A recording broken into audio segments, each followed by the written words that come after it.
Hello, welcome to AP United States Government and Politics. My name is Mr. Doug Pereira. I've been teaching for over 20 years.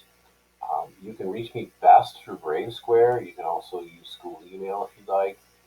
You can follow some things we do with the class on Twitter and on Instagram as well. And I also would like to really point out my office hours. These are the available times students can come meet with me.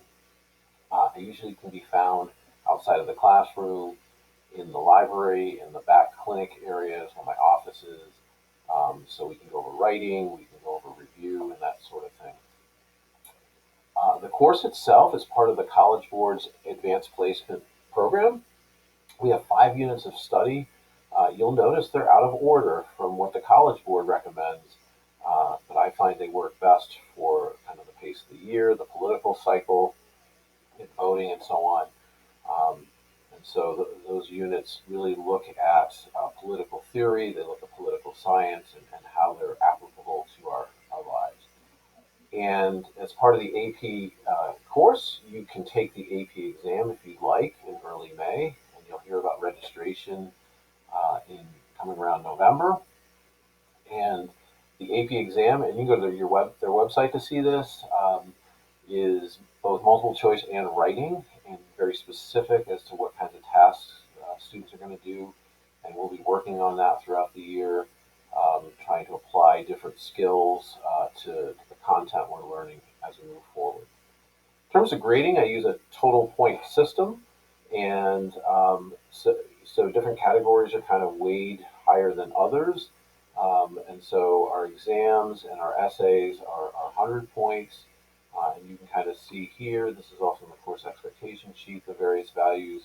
I would point out with the free response sections, free response short questions, free response essays, that students are encouraged when they get them back graded to meet with me in office hours and go over how they did and what they can do better. And if they fix those things, they can resubmit it for a better grade. I would also point out the college professionalism grade. Every student at the beginning of the quarter is given this 100 point assignment, and it will be deducted from for things like work being late, lateness to class, that sort of thing. Most students, though, if they keep up with what they're doing in good faith, will keep that 100 points, and that's kind of a nice thing.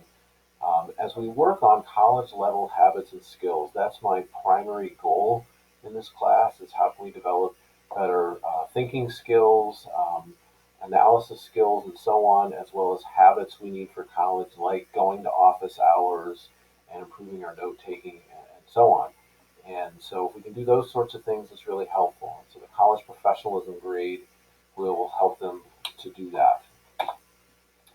Most of what students can find is in Schoology, and so when they go to Schoology, um, they will see a weekly folder, just like in past years, and that weekly folder will have work, it'll have links to things we're doing in class, and so on.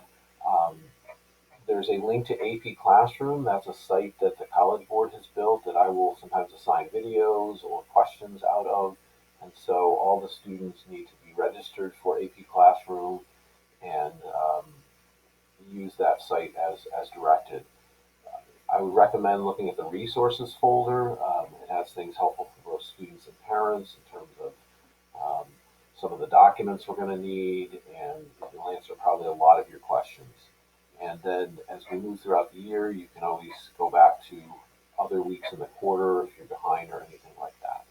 So I really look forward to um, working with the students this year in their senior year as they prepare for college, and I hope that this class will help.